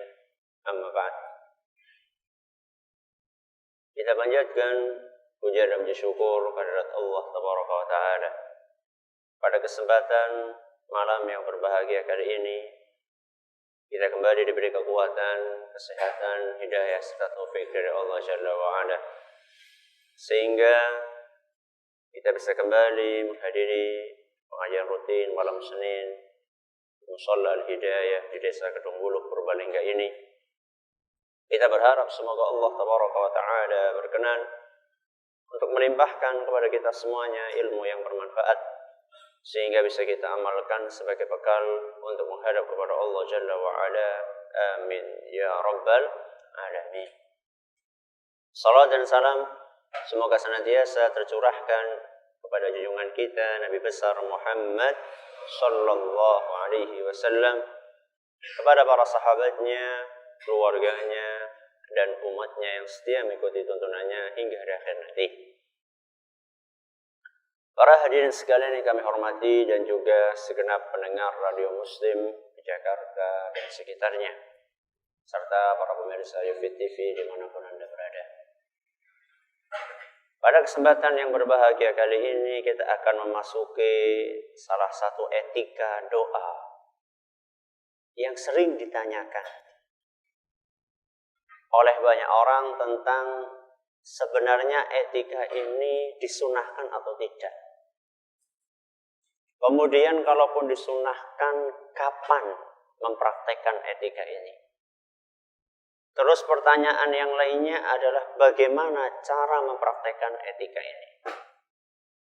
Apa kira-kira? Apa? Mengangkat tangan ketika berdoa. Sering ada pertanyaan, Ustaz, gimana sih hukumnya mengangkat tangan ketika berdoa? Terus caranya mengangkat tangan itu seperti apa? Terus kapan kita mengangkat tangan, kapan tidak? Katanya yang namanya khatib Jumat itu gak boleh mengangkat tangan ketika berdoa, mimpin doa saat dia di atas mimbar. Katanya ada yang mengatakan cukup mengacungkan jarinya. Ada juga sebagian khatib ketika berdoa dia mengangkat kedua tangan. Sing bener sing endi jane. Kemudian antara azan dengan qomat doa itu disunahkan mengangkat tangan apa tidak? Kemudian setelah sholat ada yang berdoa sambil mengangkat tangan. Ada yang berdoa tidak mengangkat tangan. Ana sing ora ndonga babar blas. Sing bener sing endi Ustaz? Apakah memang setelah sholat itu tidak boleh berdoa?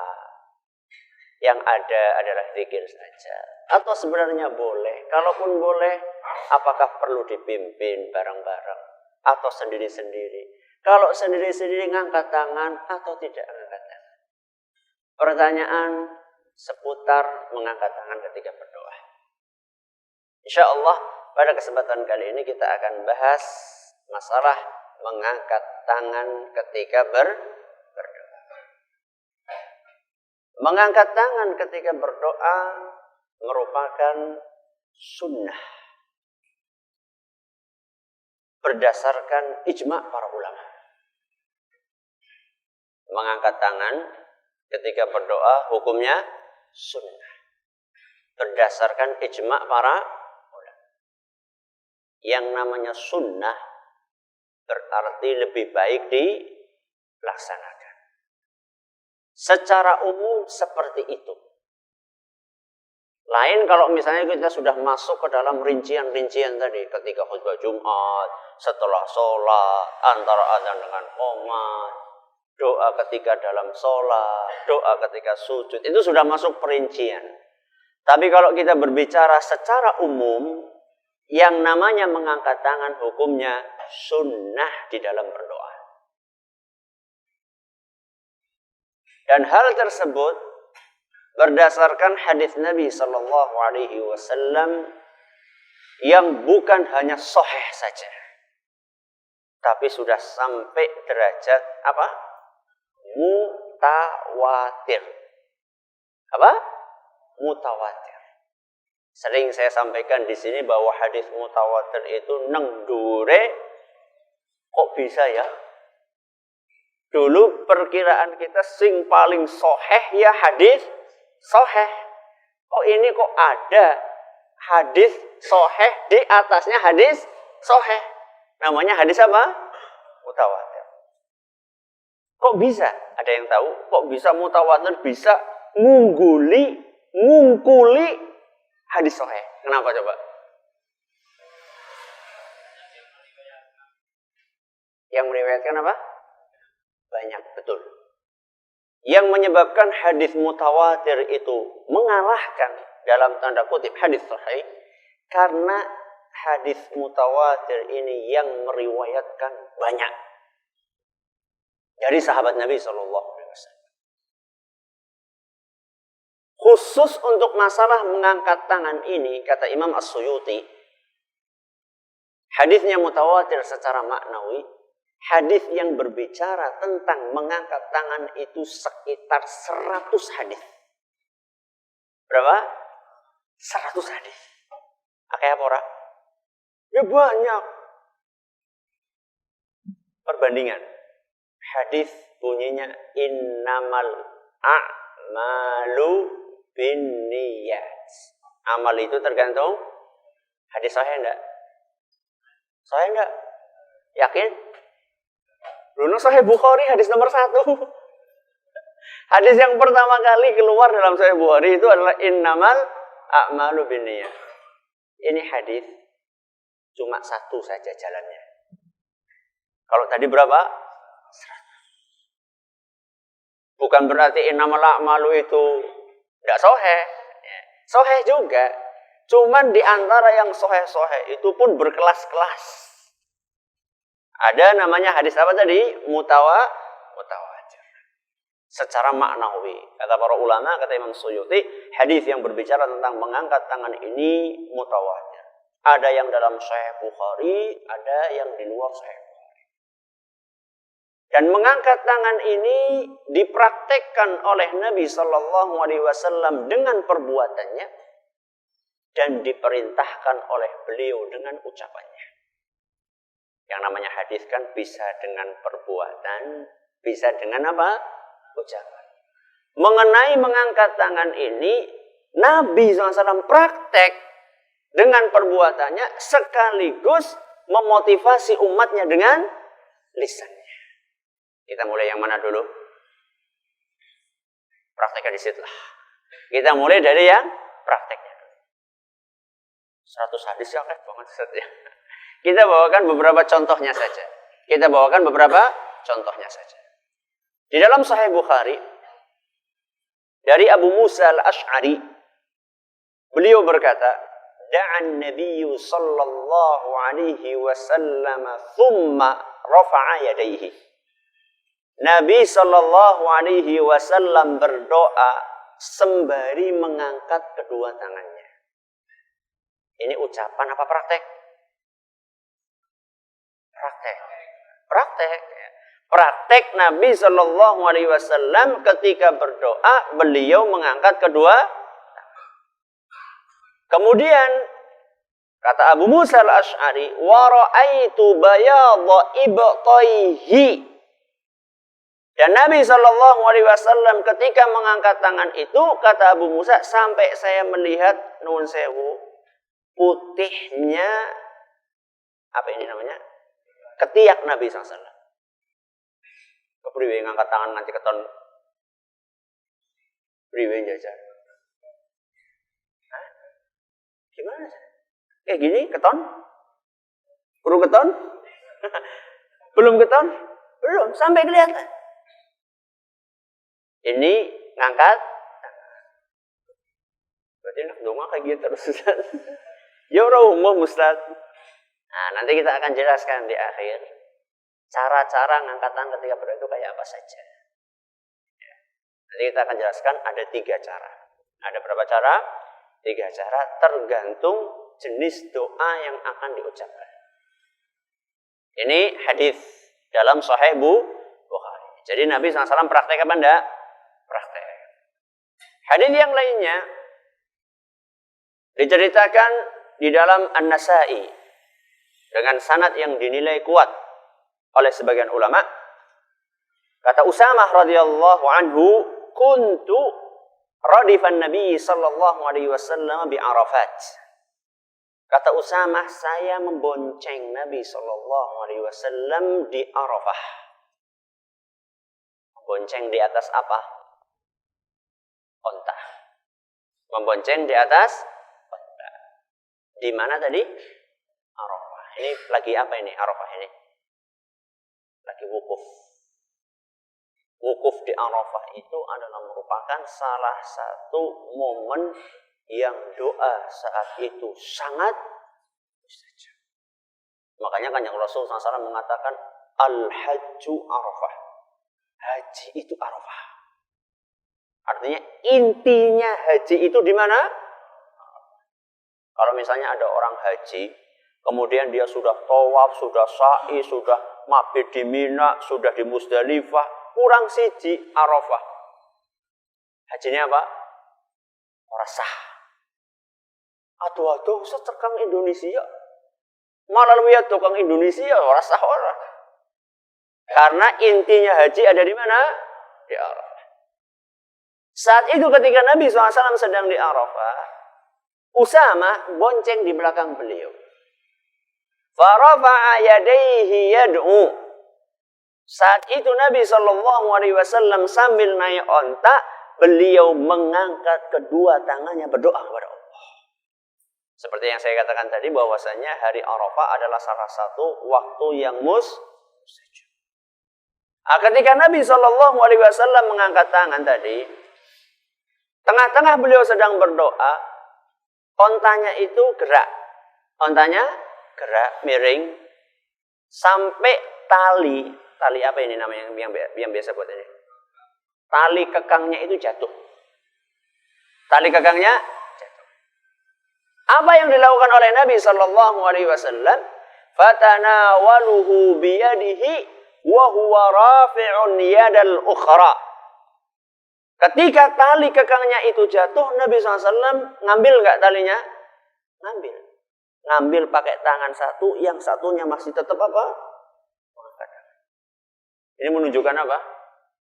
Menunjukkan bahwa mengangkat tangan itu penting.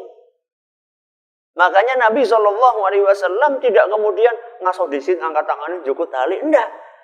Karena yang namanya mengangkat tali itu satu tangan bisa enggak? Bisa. Ngambil tali kan satu tangan bisa. Kecuali tali kayak apa? Tarik tambang kayak beda. Ini cuma sekedar ngambil tali yang jatuh pakai satu tangan. Satu tangannya masih tetap apa? Mengangkatkan tangannya beliau sallallahu alaihi wasallam. Ini menunjukkan bahwasanya beliau sallallahu alaihi wasallam sangat perhatian dengan etika mengangkat tangan ketika berdoa. Ini praktek apa bukan? Praktek. Tadi praktek? Ya, sekarang berarti giliran setelah praktek, giliran apa? Perkataan Nabi SAW. Dalam sebuah hadis yang diriwayatkan oleh Imam Abu Dawud. Dan hadis ini dinilai sahih oleh Syekh Al-Albani. Dan sanadnya dinilai kuat oleh Imam Ibnu Hajar. Kata Nabi sallallahu alaihi wasallam, "Inna rabbakum hayyun karim." Sesungguhnya Allah Subhanahu wa taala hayyun, maha pemalu. Sesungguhnya Allah maha pemalu. Karimun, maha pemurah. Maha pemalu, maha pemurah. Nah, kalau sudah bicara masalah sifat-sifatnya Allah Subhanahu wa taala, tidak boleh kita analogikan, tidak boleh kita kiaskan dengan sifatnya siapa? Manusia.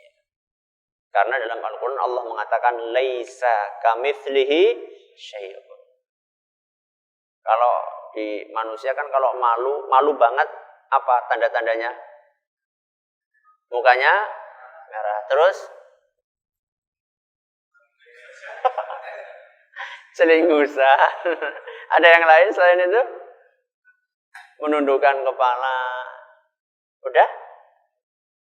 Menutup mata. Ya, melengos, macam-macam lah ya. Itu malu kalau di dalam diri manusia. Kalau Allah Subhanahu wa taala beda. Gimana Ustaz malunya Allah? Nah, ini yang sudah di luar pembahasan atau di luar tingkat akal kita. Makanya kita mengatakan Allah punya sifat maha pemalu. Kayak apa pemalunya Allah subhanahu wa ta'ala? Apakah seperti manusia? Kita katakan wallahu ta'ala a'lam bissawab. Jadi kata Nabi SAW, innallaha hayyun karimun. Sesungguhnya Allah subhanahu wa ta'ala maha pemalu. Dan Allah juga maha pemurah. Yastahi, di antara bentuk sifat malunya Allah. Yastahi min abdihi idza rafa'a yadayhi ilaihi an yaruddahuma sifran. Di antara bentuk malunya Allah, Allah itu merasa malu kalau ada seorang hambanya berdoa sambil mengangkat tangannya, kemudian kok pulang dengan tangan kosong. Pulang dengan tangan kosong. Maksudnya, wis kesel-kesel ngangkat tangan, kok ora dikabulkan. Izin Allah. Kalau manusia izin ngasih itu kadang-kadang izin karena terpaksa. Pak RT masa orang nyumbang ya izin. Berarti ikhlas gak ini? Ikhlas gak? Yura. Kalau ikhlas itu kan karena mengharapkan ridho Allah. Kalau ini bukti omong loh. Pak RT ini sih pelit temen. Ngongkon warganya kon pada nyumbang, dheweke ora nyumbang. Si pada ngomong kepriwe ya izin lah nyong melu apa? Nyumbang. Ini kalau manusia malu memberi, tapi kalau Allah subhanahu wa ta'ala malunya itu bukan karena itu. Karena tidak ada yang bisa maksa Allah subhanahu wa ta'ala. Tapi Allah malunya karena Allah memiliki sifat karim. Apa karim tadi? Pemurah. Jadi Allah subhanahu wa ta'ala saking pemurahnya, saking kemurahan Allah itu luar biasa. Maka kalau misalnya ada di antara hambanya kok berdoa kepada Allah sambil mengangkat kedua tangannya, lalu tidak dikabulkan, Allah akan merasa malu. Makanya mari kita berusaha untuk mengangkat tangan supaya kita berdoa pulang tidak dengan tangan kosong. Jangan kalau berdoa angkat tangan enggak? Angkat tangan? Angkat tangan. Pulang tangan kosong? Apa isinya? Hah? Kadang-kadang ana isinya. Ya Allah, jaluk duit sih ya Allah. Bali-bali kosong. Apakah ini artinya bahwa kita kalau ngangkat tangan itu mesti dikabulkan? Mesti enggak? Tuh, katanya Allah malu tadi. Karena yang namanya etika dalam berdoa itu bukan hanya mengangkat tangan. Ini harus dipahami. Makanya masih ingat nggak kemarin? Kenapa doa itu tidak dikabulkan? Bisa jadi karena doanya yang bermasalah. Bisa jadi hatinya yang bermasalah. Bisa jadi ada penghalangnya. Nah sekarang kita ngangkat tangan seperti ini, seperti yang saya sampaikan kemarin ketika khusyuk, ketika menyampaikan etika khusyuk di dalam berdoa, bisa jadi kita mengangkat tangan, pancen betul mengangkat tangan. Kalau merem malah, tapi bu mengendi meremnya mikirnya bu mengendi. Atau nggak merem tapi lihat tangannya, tapi seperti yang saya katakan kemarin, tapi delok tembus bu tekan ngendi. Berarti mengangkat tangan tapi masih ada etika lain yang tidak dilakukan dan dipraktekkan. Ini hadis Nabi SAW. Berarti yang namanya mengangkat tangan hukumnya apa? Sunnah ketika berdoa. Dan ini berdasarkan ijma' para ulama. Landasannya hadis yang derajatnya apa tadi? Mutawatir. Kata Imam As-Suyuti berapa hadis? 100-an hadis. Dan di antara hadis-hadis itu ada yang wujudnya praktek langsung Kanjeng Rasul SAW mengangkat tangan, ada yang wujudnya perintah dengan lisan Nabi SAW supaya kita mengangkat tangan. Nah, sekarang yang kita tunggu-tunggu, caranya mengangkat tangan itu seperti apa? Caranya ada 3. Ada berapa? Ada 3. Yang pertama, doa secara umum. Doa secara umum. Ya jenengan minta apa? Jenengan kalau doa minta apa? Apa? Rezekinya banyak, terus kesehatan, terus apa? Wedok diampuni dosanya, terus masuk surga, husnul khotimah, dan seterusnya. Doa secara umum disebutkan di dalam hadis Ibnu Abbas yang diriwayatkan oleh Imam Abu Dawud, dan hadis ini disahih oleh Syekh Al-Albani. Kata Ibnu Abbas radhiyallahu anhu, "Antarfa'a yadayka hadwa mankibaika." Dalam doa yang sifatnya umum seperti ini, kita disunahkan untuk mengangkat kedua tangan sejajar dengan pundak. Sejajar dengan apa? Pundak. Berarti seberapa coba? Nah, sejajar dengan pundak seperti ini. Ini pundak. Ya orang kudu pas banget diukur, tekan ukur desanya orang. Lurus orang lurus potol. Sebagaimana ada sebagian kalangan meyakini sing jenenge acung ketika apa? Ketika tahiyat. Ora olih drijine nganti ngluwihi apa? Ora wedeng dungul ketok kok. Ndak harus saklek banget kayak gitu ya, ndak lah ya. Makanya kata Ibnu Abbas radhiyallahu anhu, hadwa mankibaika au nahwihima. Sejajar dengan pundakmu atau sekitar itu. Jadi yang mandan munggah didik ya ora apa-apa, mandan mudun didik ya ora apa-apa. Ya kira-kira sejajar dengan apa? Pundak. Mengangkat tangan. Nah sekarang mengangkat tangan itu kayak apa Ustaz? Apakah direnggangkan seperti ini atau dirapatkan seperti ini? Saya belum menemukan hadis secara khusus.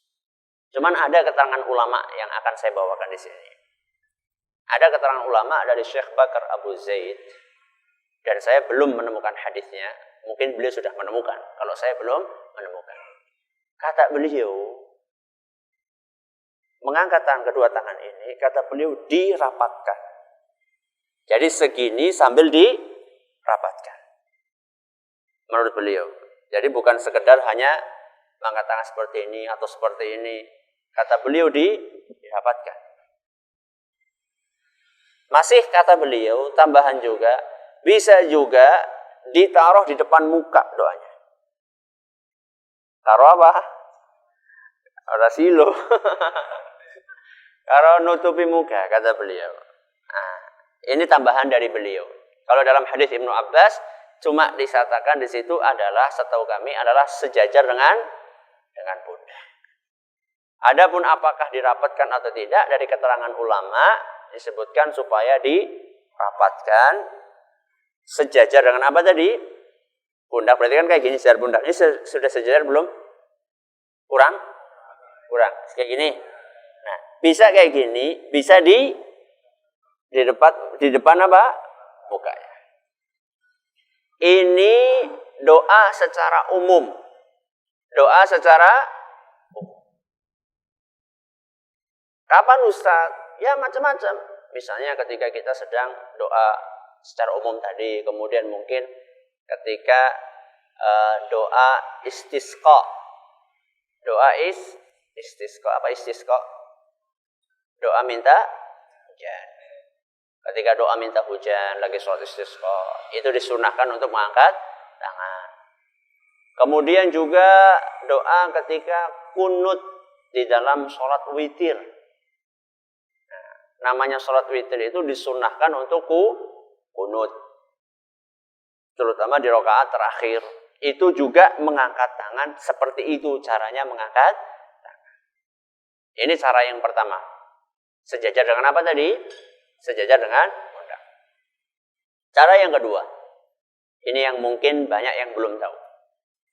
Adalah dengan cara mengacungkan jari. Dengan cara mengacungkan jari. Ini kapan ini mengacungkan jarinya? Doa sambil mengacungkan jari. Kapan kita disunnahkan doa sambil mengacungkan jari? Apa? Mengacungkan jari telunjuk ya. Jari maksud saya jari ini jari telunjuk. Bukan sembarang jari, kok ada yang kayak gini. Atau ada yang kayak gini, atau ada yang bukan. Mengacungkan jari telunjuk. Yang seperti ini, itu kapan? Di antaranya adalah khatib kalau lagi khutbah. Khatib kalau lagi khutbah. Jadi ketika khatib itu berdoa di akhir khutbah. Biasa kan yang namanya khutbah itu kan akhirnya ada apanya? Ada doanya. Khatib itu disunnahkan di dalam Sahih Muslim supaya mengacungkan jari sambil berdoa. Ya kan orang kan, "Dung aku kayak gini kepriwe sih?" Yang namanya mengangkat tangan itu macam-macam. Ya, coba sekarang angkat tanganmu. Gimana coba? Gimana angkat tanganmu? Kayak gini kan? Ini angkat tangan kan? Ini angkat tangan juga. Kalau misalnya kita nyuruh anak kita, "Le, kalau mau minta angkat tanganmu." Gimana ngangkatnya? Kayak gini? Ya enggak, kayak gini kan? Yang namanya mengangkat tangan itu kan macam-macam. Jadi jangan kita saklek, angkat tangan tuh harus seperti ini. Lihat, tergantung momennya. Dalilnya apa? Ketika khutbah Jumat disunahkan oleh Nabi SAW untuk mengangkat jari telunjuk ketika berdoa. Dalilnya hadis riwayat Muslim. Manakala ada salah seorang sahabat Nabi SAW yang bernama Imarah. Sahabat Nabi SAW namanya Imarah ini melihat ada seorang khatib di mimbar berdoa ketika khutbahnya sambil mengangkat dua tangan. Yang lihat siapa? Sahabat Nabi. Namanya Rifa'ah. Namanya Imarah. Nah Imarah ini ketika lagi Jumatan kok ngelihat khatibnya doa kemudian sambil mengangkat kedua tangannya. Maka ketika melihat seperti itu beliau berkata, "Qabbahallahu hatainil yadain." Semoga Allah Subhanahu wa taala menjelekkan dua tangan itu. Masya Allah.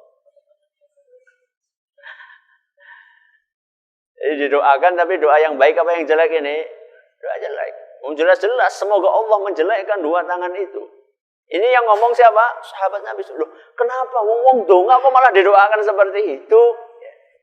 Kata Imarah, "Laqad ra'aitu Rasulullah sallallahu alaihi wasallam." Saya pernah melihat Rasul sallallahu alaihi wasallam dengan mata kepala saya sendiri. Ma yazidu ala an yaqula bi yadihi hakadha wa asyara bi isbi'ihi al-misbah. Saya sudah melihat dengan mata kepala saya sendiri bahwa Nabi SAW ketika berdoa sedang khutbah Jumat tidak lebih tidak kurang hanya mengangkat jari telunjuknya saja. Berarti yang cerita ini anu jerene apa saksi mata? Saksi mata. Nek dhewe kan anu kur jerene. Ini adalah yang berbicara saksi mata. Saksi hidup melihat Nabi SAW khutbah Jumat. Jangan pernah lihat Kanjeng Rasul khutbah Jumat? Pada. Ya kita hanya membaca hadis Nabi SAW. Yang melihat ini beliau mengatakan tidak lebih tidak kurang. Artinya tidak lebih tidak kurang. Ya cuma seperti ini saja. Orang kok ada dua kayak gini atau tiga? Enggak, ya sudah itu saja. Ketika sedang khutbah Jumat.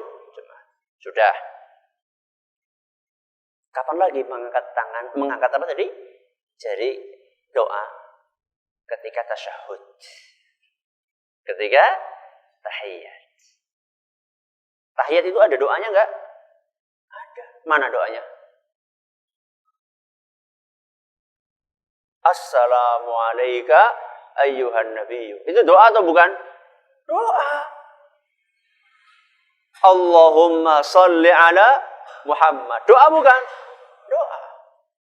Terakhir, Allahumma a'inni ala dzikrika wa syukrika wa husni ibadah. Doa atau bukan?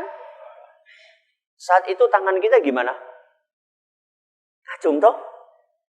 Acung kan? Aneh enggak? Aneh enggak? Yang aneh itu kalau ada orang tahiyat sambil kayak gini. Aneh enggak? Aneh. Makanya jangan aneh kalau ada khotib sambil khutbah mengangkat apa? Jarinya. Aneh temen donga karo ngacung. Lho jenengan ketika tahiyat dongane kepriwe? Yang ngacung itu doa. Kok aneh ya? Mergane ora ngerti mulane aneh. Kalau sudah tahu enggak aneh. Ya. Makanya kalau melihat orang praktek gue aja ujug-ujug langsung orang umum temen kayak wong kayak loh, mbok ya tanya gitu loh. Ya. Sudah kayak gitu ngomongnya nang buri maning. Orang wani nang ngarep. Mbok tanya, Ustaz, jenengan ketika khutbah orang umum temen, donga kok malah orang ngatangan kok ngokur ngacung tok. Apa nasing takon kok ngacung saya Pak Guru. Kok orang umum temen Ustaz dalilnya apa ora? Tanya. Ya. Ini loh dalilnya hadis riwayat Muslim, Sahih Muslim, Kanjeng Rasul praktek seperti itu. Wa khairal huda hudan nabiyyi sallallahu alaihi wasallam. Sebaik-baik petunjuk adalah petunjuknya Rasulullah SAW. Ini masih yang kedua ya. Masih yang kedua. Bagaimana cara mengangkat tangannya? Jari telunjuk. Kapan? Khutbah Jumat. Ketika tahiyat. Satu lagi tambahin. Ketika zikir. Terutama ketika kita mengucapkan kalimat tahlil. La ilaha illallah. Dan juga ketika kita beristighfar. Ketika kita beristighfar. Dalilnya hadis Ibnu Abbas yang tadi dalam Abu Dawud dan nyatakan sahih oleh Syekh Albani, kata Ibnu Abbas, kata Nabi SAW, wal istighfaru an tusyira bi asbu'in wahidah.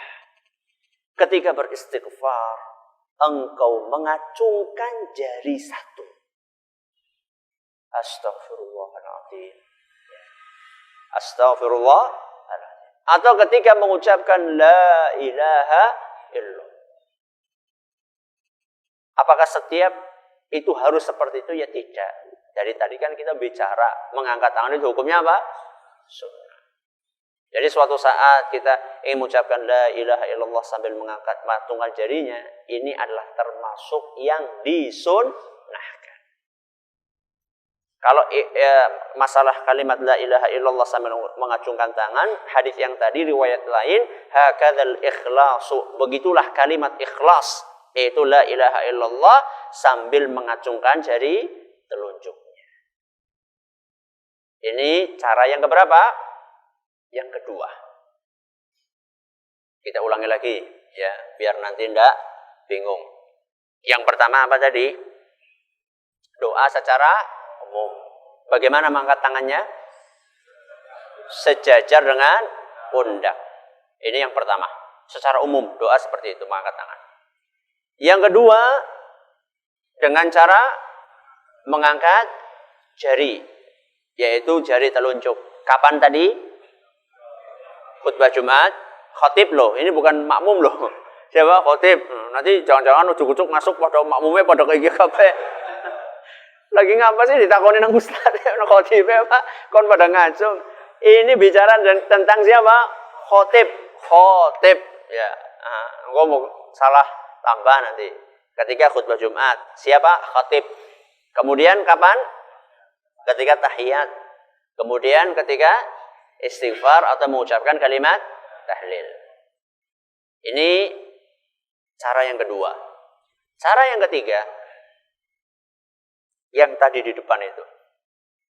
Yang sampai kelihatan apanya? Ketiaknya. Berarti kalau sampai kelihatan ketiaknya berarti tinggi. Kalau tadi kan sejajar dengan apa? Pundak. Kalau ini tinggi. Diangkat tinggi sampai kelihatan ketiaknya. Kalau saya nggak kelihatan sekarang kalau bajunya seperti ini.